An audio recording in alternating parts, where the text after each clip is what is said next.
কৃষ্ণ। এর পূর্বে আমি একটা ভিডিও আপলোড করেছিলাম যে অকাল মৃত্যু কেন হয় এবং তা রোধ করার উপায়। সেখানে প্রচুর প্রচুর কমেন্ট, অর্থাৎ 100 জনের মধ্যে 99 জন মানুষই আমাকে এই প্রশ্নটা করেছে যে যদি অধিক পাপের কারণেই অকাল মৃত্যু হয় তবে শিশুদের কেন মৃত্যু হয়, শিশুরা কেন এত যন্ত্রণা ভোগ করে, শিশুরা তো নিষ্পাপ, তাহলে শিশুরা কেন হঠাৎ করে মারা যায়, তারা কেন এত যন্ত্রণা ভোগ করে। এই প্রশ্নটাই প্রচুর প্রচুর মানুষ করেছে। এক মাতাজি আমাকে কমেন্টে বলেছেন, তাহলে মাতাজি আমার 13 বছরের মেয়েটি সে কি পাপ করেছিল, সে কেন মারা গেল? আর আমি বলেছিলাম সবাইকেই যে এর পরবর্তী ভিডিওতে আমি এর উত্তর জানিয়ে দেব। দেখুন, শিশুরা নিষ্পাপ আর বয়স্করা বা যারা যৌবন তারা পাপযুক্ত এমনটা নয়। এর পূর্বে একবার প্রভুপাদকে এক ভক্ত এই প্রশ্নটা করেছিলেন যে শিশুরা তো নিষ্পাপ, তাহলে তারা কেন এত কষ্ট ভোগ করছে। তার উত্তরে প্রভুপাদ বলেছিলেন যে না, শিশুরাও নিষ্পাপ নয়। দেখুন, মানুষ মাতৃজঠরে থাকা অবস্থাতেই সে তার পূর্বকৃত কর্মের ফল ভোগ করতে থাকে। একজন মানুষ সে শিশুবস্থায় বা যৌবনে বা বৃদ্ধকালে যেমন ধরনের পাপ কর্ম করেছিল সে ঠিক তেমন ফলই ভোগ করতে থাকে।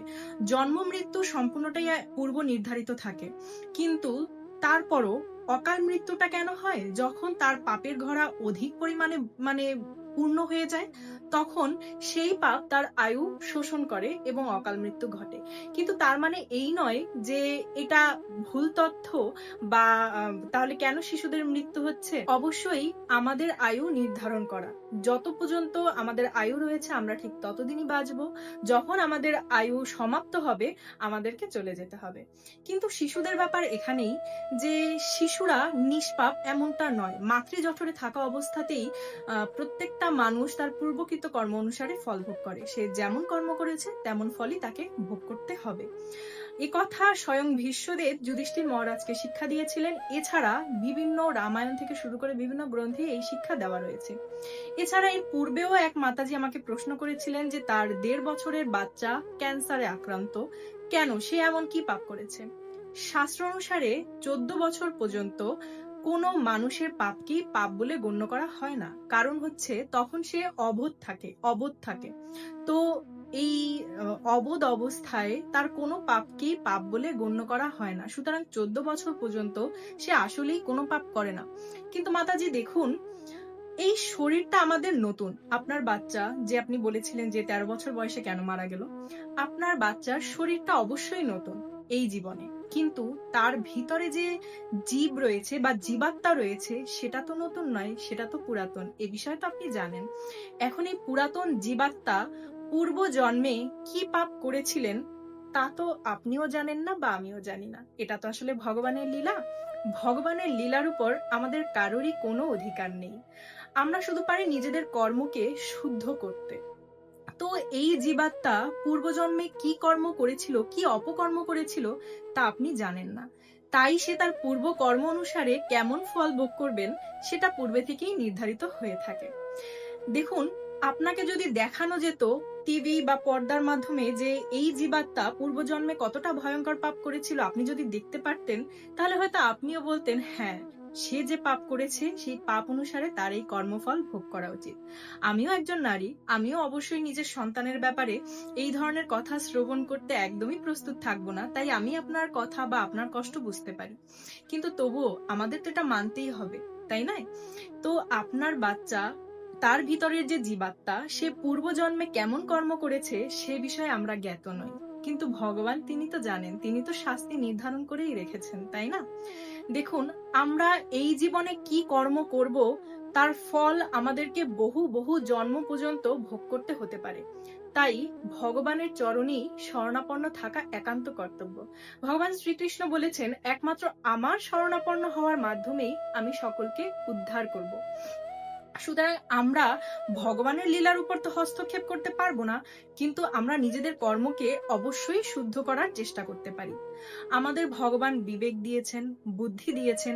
সেই বিবেক বুদ্ধির দ্বারা আমরা নিজেদের কর্মকে শুদ্ধ করতে পারি। কারণ আপনার একটা ভুল কর্মের দ্বারা বহু বহু জন্ম পর্যন্ত আপনাকে ফল ভোগ করতে হতে পারে। এই ফল ভয়ঙ্কর রূপে আপনার কাছে ফেরত আসতে পারে। দেখুন, আমরা যদি আমাদের পূর্ব গ্রন্থের দিকে নজর দেই তাহলেই দেখব গান্ধারী তার 100 পুত্র হারিয়েছিলেন তার 50 জন্মর পূর্বের জন্মে। তিনি হয়তো তিনি পাপ করেছিলেন, তিনি 100 প্রজাপতিকে হত্যা করেছিলেন। তার জন্য 50 জন্ম অতিবাহিত হওয়ার পরের জন্মে সে কিন্তু ওই তার 100 পুত্রকে হারিয়েছিলেন। গান্ধারী জাতিস্বর ছিলেন, তিনি তার 50 জন্ম পূর্বের কথা পর্যন্ত তিনি মনে রাখতে পারতেন। তিনি তখন বলেছিলেন, আমি তো 50 জন্মের কথা জানি, তাতে তো আমি কোনো পাপ করিনি, কিন্তু তার পূর্বের পাপের ফল কিন্তু এত জন্মের পর তাকে ভোগ করতে হয়েছে। তাই আমাদের উচিত আমাদের কর্মের ব্যাপারে সজাগ দৃষ্টি রাখা। আপনারা যারা প্রশ্ন করেছেন যে শিশুরা নিষ্পাপ, শিশুরা কেন মারা যায়, আশা করি তারা আপনারা কিছুটা হলেও বুঝতে পারছেন। আমাদের এই শরীর নতুন, কিন্তু আমাদের জীবাত্মা পুরাতন। আমরা কেউই জানি না পূর্বজন্মে আমরা কতটা ভয়ঙ্কর পাপ করে এসেছি। তাই মৃত্যু যে কোনো সময় যে কোনো কারো কাছে উপস্থিত হতে পারে। মৃত্যুর জন্য আমাদের সকলেরই সর্বদা প্রস্তুত থাকতে হবে। সর্বদা ভগবানের চরণে আত্মসমর্পণ করুন, তবেই দেখবেন আপনি আপনার কর্ম থেকে, আপনি আপনার এই জড় বন্ধন থেকে মুক্তি লাভ করতে পারবেন। আর একটা ব্যাপার আমি বলবো, কাউকে প্রশ্ন করা অবশ্যই কোনো অপরাধ নয়, কিন্তু কাউকে আঘাত দিয়ে কথা বলা অবশ্যই অপরাধ। আমার যে কোনো ভুল ত্রুটি থাকবে না এমনটা কিন্তু নয়। আমি নিজে কিন্তু কোনো মহাজ্ঞানী ব্যক্তি নই, বা আমি সব জানি এমনটাও নয়। আমি আপনাদেরকে যা বলি বা যতটুকু জানাই তার উৎস হচ্ছে নানা রকম গ্রন্থ বা বৈষ্ণবদের পাঠ বা ভগবদ্গীতা, ভাগবতম। তারপর আমি বিভিন্ন বৈষ্ণবদের পাঠ শ্রবণ করি, সেখান থেকে যেটুকু জানি তাই আপনাদেরকে জানাই। আমি নিজে থেকে বানিয়ে বানিয়ে কোনো কথা বলবো এতটা বুদ্ধি হয়তো ভগবান আমাকে দেননি বা দেবেও না। তাই আমার যদি কোনো ভুল ত্রুটি হয় আপনারা অবশ্যই আমাকে ধরিয়ে দেবেন বা অবশ্যই আমাকে বলবেন, কিন্তু তার জন্য আমাকে আঘাত করে কথা বলতে হবে এমনটা হয়তো জরুরি নয়, তাই নয় কি? সুতরাং আপনাদের কোনো প্রশ্ন থাকলে আমাকে জানাবেন। আমি চেষ্টা করব আমার সিনিয়র যারা রয়েছেন, ভক্ত যারা রয়েছেন, বৈষ্ণব যারা রয়েছেন তাদের কাছ থেকে জানার, বিভিন্ন গ্রন্থ থেকে জানার, তারপর আপনাদেরকে জানানোর। হরে কৃষ্ণ।